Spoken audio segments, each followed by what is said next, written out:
In 1985, General Motors invested $1 billion in something unprecedented, a new car company built from scratch. Saturn had its own factory, its own culture, and its own way of selling cars. Within a decade, 44,000 owners made pilgrimages to its plant in Spring Hill, Tennessee. It was supposed to be the brand that saved General Motors, but the corporation that built Saturn would be the one to undo it. GM's top leadership faced a stark reality in the early 1980s. Japanese automakers were steadily capturing the hearts and wallets of American buyers. Toyota and Honda had proven that small, reliable cars could win on quality and value. By 1985, GM's share of the U.S. compact market had dropped to nearly half what it was just 6 years earlier. For a company built on scale and tradition, the threat was existential. Roger Smith, then GM's chairman, saw no path forward within the old playbook. The answer was not another incremental model, but a company within a company, one that would break free from the bureaucracy that defined Detroit. Saturn was born from this urgency, launched with $1 billion in capital and a mandate to operate unlike anything else in GM's orbit. The board approved a separate corporate charter on March 23, 1985. Saturn's president reported directly to the GM Planning Committee, bypassing the divisional maze that slowed every other project. Budget authority, supplier contracts, even labor negotiations were handled by Saturn's own executive council, backed by a steering committee of GM's most senior leaders. Spring Hill, Tennessee became the physical symbol of this experiment. The plant, Greenfield, from the ground up, was designed for a single model and a single purpose: to build a compact car that could take on the world's best. The labor contract, hammered out with the United Auto Workers, replaced seniority rules with team-based work, profit sharing, and flexible shifts. Workers could stop the line for quality, a radical idea in American auto plants. The goal was clear: deliver a car with higher margins, lower defects, and a customer experience that felt nothing like the rest of GM. Saturn's autonomy extended to the showroom. The brand introduced fixed, no-haggle pricing, a direct challenge to the adversarial sales tactics that defined the industry. Dealers signed up for a new way of doing business, betting that transparency and trust could win back buyers lost to imports.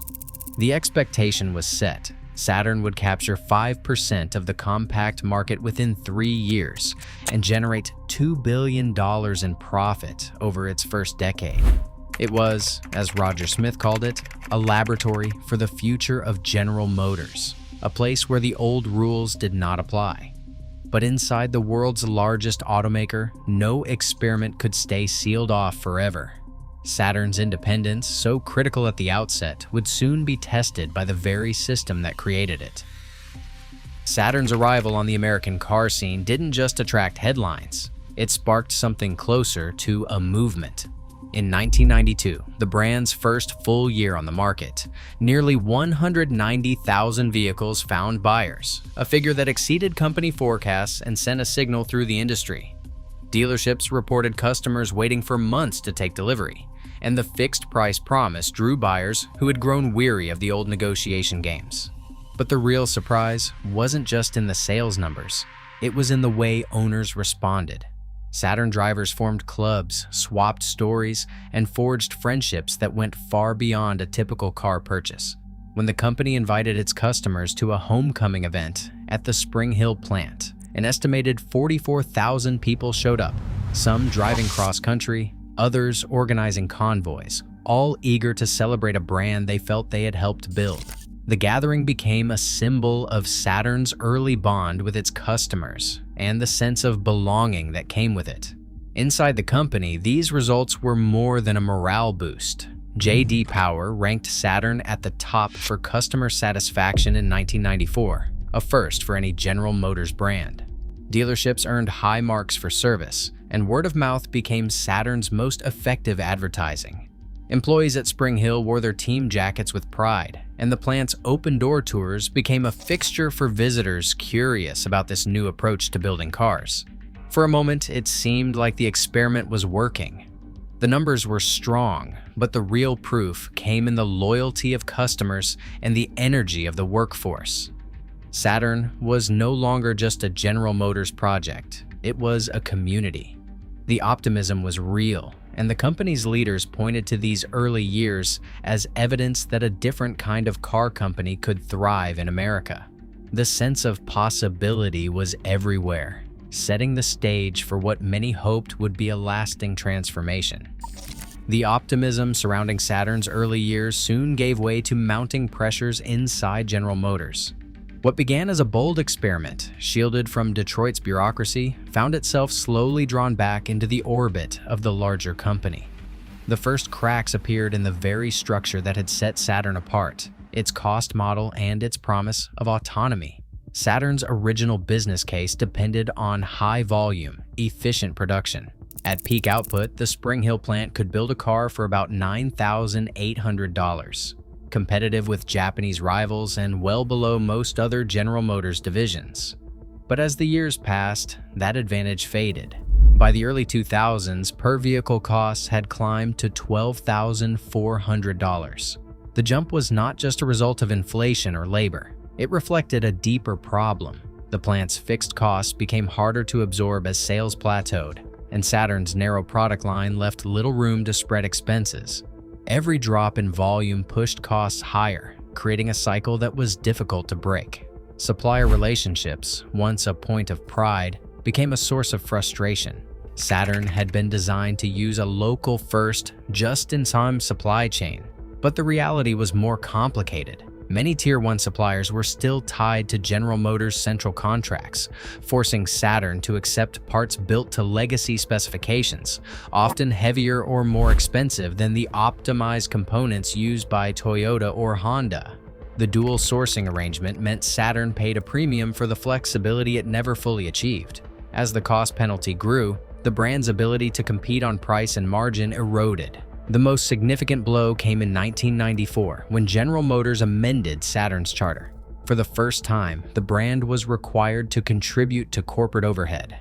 A new cost control committee, based in Detroit, gained veto power over plant-level investments and capital projects.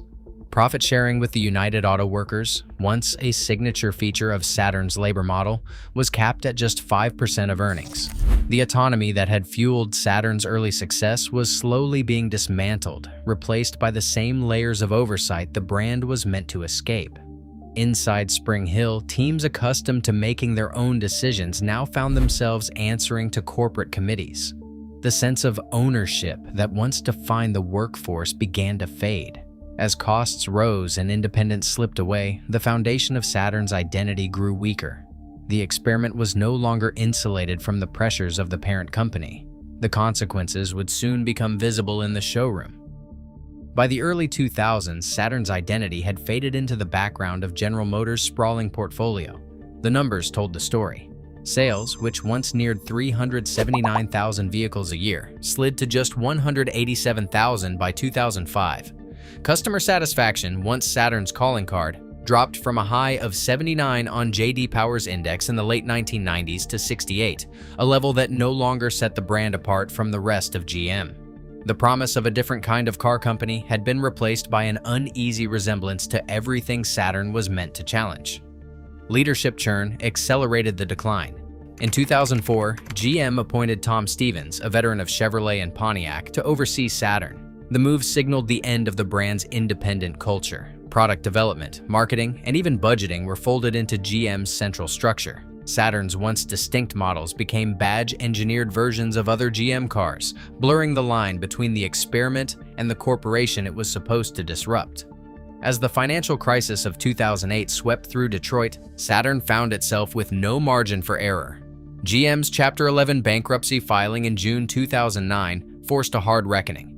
Saturn was officially listed as a non-core brand, targeted for sale or closure. The last hope came in the form of a deal with Penske Automotive Group, which promised to buy Saturn's dealer network and keep the brand alive, at least in name. But the deal collapsed on September 30th, 2009, when Penske withdrew, citing insurmountable financial and regulatory hurdles. With no buyer and no path forward, GM announced the shutdown of Saturn. On October 31, 2009, the final Saturn vehicle, a silver Outlook SUV, rolled off the Spring Hill assembly line. The plant fell silent, And the experiment that began with so much optimism ended not with revolution, but with a quiet exit. For the thousands who had believed in Saturn's vision, the shutdown was more than a business decision. It was the closing chapter of a brand that had once promised to rewrite the rules, only to be undone by the very system that created it. Saturn remains a cautionary tale of corporate ambition colliding with entrenched bureaucracy. In today's boardrooms, innovation is still too often stifled by legacy structures.